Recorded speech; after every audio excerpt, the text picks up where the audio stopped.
Greetings, viewers. We are the level 300 FR students from the University of Boya, Faculty of Education. We are studying Sociology of Education supervised by Professor Ashu Ibot. We are to talk on the topic, the Marxists. The founder of the Marxist theory is Karl Marx.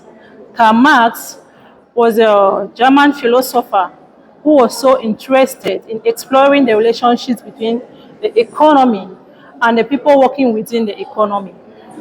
The Marxist theory was based on the struggles of the working class during the Industrial Revolution in Europe.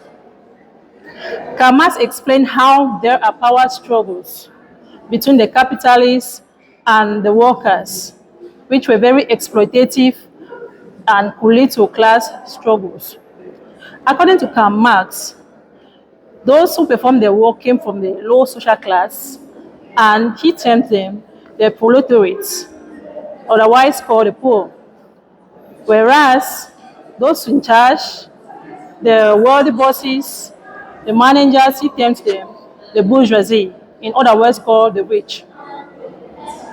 The proletariats were the ones who performed the work. The work that was performed by the proletariat was taken by the bourgeoisie and sold so that they could make profit for themselves, while the workers receive minimal wages. For further understanding of the Marxist theory, we'll be looking at the principles of Karl Marx, which are the class struggle, capitalism, communism, and others. Again, we look at the ideas of prominent figures of the Marxist theory, like Sambos, Herbert Gentis, and Louis Althusser. Thank you. As for the basic principles of the Marxist theory, we will be looking at just two of them, notably one, class struggle. As already identified by the previous speaker, Karl Marx distinguished between two social classes, namely the working class laborers or the proletariat, and those who own the means of production and control the laborers, namely the bourgeoisie.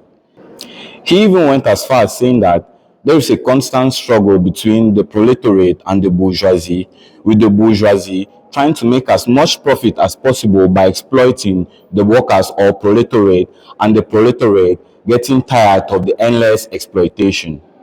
The second principle is capitalism, and capitalism refers to an economic system where private individuals have the means of control over their own property with the aim of making as much profit as possible.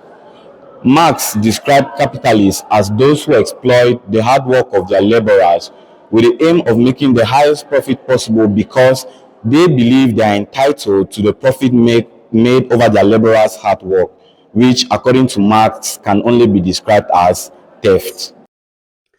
With regards to communism, Karl Marx and Friedrich Engels argued that the continued exploitation of the working class, that is the proletariat, by the capitalist class, that is the bourgeoisie, would eventually lead to a revolution.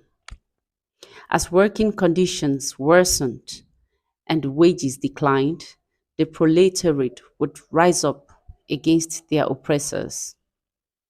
In the Communist Manifesto, they predicted that following this revolution, the bourgeoisie would lose control of the means of production.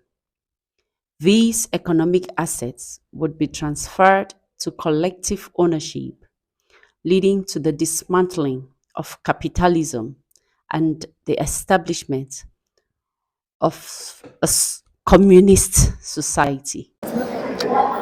Furthermore, we will be looking at critical theory. Critical theory is a philosophical approach to culture, especially literature, that seeks to confront the social, historical, and ideological forces and structures of power that produce and constrain culture. Some of these critical theory are the Marxist theories, which are Sambores and Herbert Gentis. Sambores and Herbert Gentis argue that the educational system in capitalist societies serve to reproduce existing social class structures rather than promoting equal opportunities. Sambores and Gentis' 1976 book, named Schooling in Capitalist America, proposed the corresponding principle, suggesting that schools mirror the workplace in organization, rewards, and other aspects. This means schools prepare students for their future roles in the workforce by inculcating discipline, obedience, values, and conformity, which are valued in capitalist work environments. For further understanding of their ideas, Bowles and Jenkins introduced some basic concepts. 1. Correspondence principle. Bowles and Jenkins argued that the structure and organizations of schools directly reflect the structure and organizations of a workplace. For example, the hierarchical structure of a school with the principal at the top and the students at the bottom directly or mirrors the hierarchical structure of the workplace. They also suggested that the norms and principles promoted in schools, such as discipline and obedience, are the same values that are needed in capitalist work environments. 2. The hidden curriculum. Bowles and Jenkins exploit the idea of a hidden curriculum, which refers to the unspoken norms and values that are transmitted through the school system, according to revised sociology. They argued that the hidden curriculum, like the formal curriculum, also prepares students for their future roles in the workplace. For example, students are taught to be obedient and conformed to authority, which are traits that are valued in capitalist work environments, according to Tutor to You. 3. Critique of meritocracy. Bowles and Jenkins challenged the idea of meritocracy, arguing that schools are not truly meritocratic and that social class plays a significant role in determining educational outcomes. They argued that students from privileged backgrounds have a greater advantage in the educational system as they have access to better resources and opportunities. In essence, Bowles and Jenkins' work provided a critical perspective on the roles of education in capitalist societies, arguing that schools are not neutral institutions, but rather serve to reproduce existing social inequalities and prepare students for their role in the workplace. The Marxist views of education. The Marxists and the functionalists think differently about education.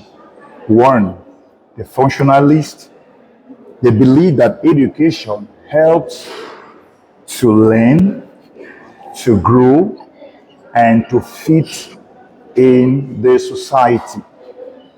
They further said that education is a stepping stone to success, whereas the Marxists have the view that education is a way for those who are in power to control others.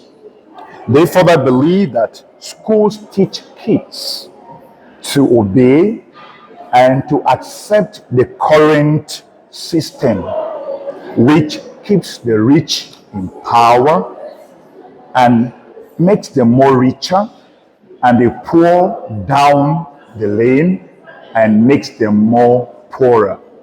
The myth of meritocracy. Unlike functionalists, Bowles and Jenkins do not believe the educational system is meritocratic. In addition, we are led to believe that it treats people fairly and equally, so that people do not question the system. Furthermore, universality standards are not applied equally, and individual status is decided by social class, not intelligence or educational achievement. More so, the educational system disguises the fact that social classes is not the main factor affecting someone's income, and causes us to believe that those with highest incomes are deserving of our position or of their positions. Despite the relevance of Bowles and Jenkins' theory, they had some criticisms. Firstly, they assume that students have no free will and passively accept the values taught to them through hidden curriculum. But many students reject the values of the school and resist authority. Also, Bowles and Jenkins' research may only apply to the 1970s, as today modern businesses require creative, independent workers capable of taking on responsibilities and developing new ideas rather than passive docile workers. Furthermore, many teaching methods encourage creativity rather than node learning, thus preparing young people for success in the modern economy. Although critics, it continues to correspond with the workplaces of a different era and no longer prepare people for modern workplaces. More so, Willis argues that, unlike Burroughs and Jenkins, education is not a particularly successful agency of socialization, and it can have unintended consequences that may not be beneficial to capitalism. In addition, feminists argued that Burroughs and Jenkins ignore the fact that schools reproduce not only capitalism, but patriarchy too. Louis Althusser, on his own part, pointed out the fact that the educational system is part of what he called ideological state apparatuses. Althusser argued that apart from repressive state apparatuses such as the police and the army, the bourgeoisie also makes use of ideological state apparatuses, which are institutions that spread the bourgeoisie ideology and maintain the proletariat, in quotes, the poor, in a state of first-class consciousness. Indeed, schools and educational institutions are part of these ideological state apparatuses. That is, they teach pupils or future working class people to accept a life of exploitation. In a way, this is similar to Durkheim's view that education serves to teach people the norms and values of the society and to preserve the value consensus. Only Althusser tries to pinpoint the fact that these norms and values are those of the ruling class, and this so-called consensus is that which prevents any change. In conclusion, aside from the formal curriculum education, it also teaches us about respect for authorities, obeying the rules. Again, while functionalism may argue that these are important values and skills for society to function properly, Marxists like Althusser would argue that this serves to keep the richer and powerful in their position and to prevent rebellion and revolution. It is also a good example of how sociological perspectives work. Two groups are observing the same phenomenon but from different points of view. Education mirrors the workplace, schools structured to prepare students for their future roles in the capitalist labor market, mirroring the social relationship of the workplace.